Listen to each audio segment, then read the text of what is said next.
Assalomu alaykum aziz obunachilar. Bugungi mavzu septoplastika operatsiyasi.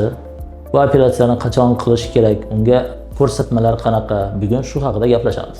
Birinchi sababi doimiy burun bitishi bo'lsa, burun spreylaridan uzoq vaqt foydalanish, burunning o'ng yoki chap taraf, qaysi tarafga burun to'siq qiyshaganligiga qarab, shu tarafida nafas olishni qiyinligi, bosh og'rig'i, xurrak yotish, kislorod yetishmovchilik belgilari kuzatilsa, shunda operatsiyaga ko'rsatmalar hisoblanadi. Ikkinchi ko'rsatma bu burun atrof bo'shliqlarining tez-tez yallig'lanishi. Ayniqsa shu burun to'sig'i qiyshiq tarafidagi burun atrof bo'shliqlarida tez-tez yallig'lanish belgilari kuzatiladi, bosh og'riq kuzatiladi va burundan nafas olish qiyinligi kuzatiladi. Uchinchi ko'rsatma bu xurrak va uyqu sifatining buzilishi. Kechasi bemor xurrak otib uxlaganligi hisobiga og'izda qurish belgilari kuzatiladi.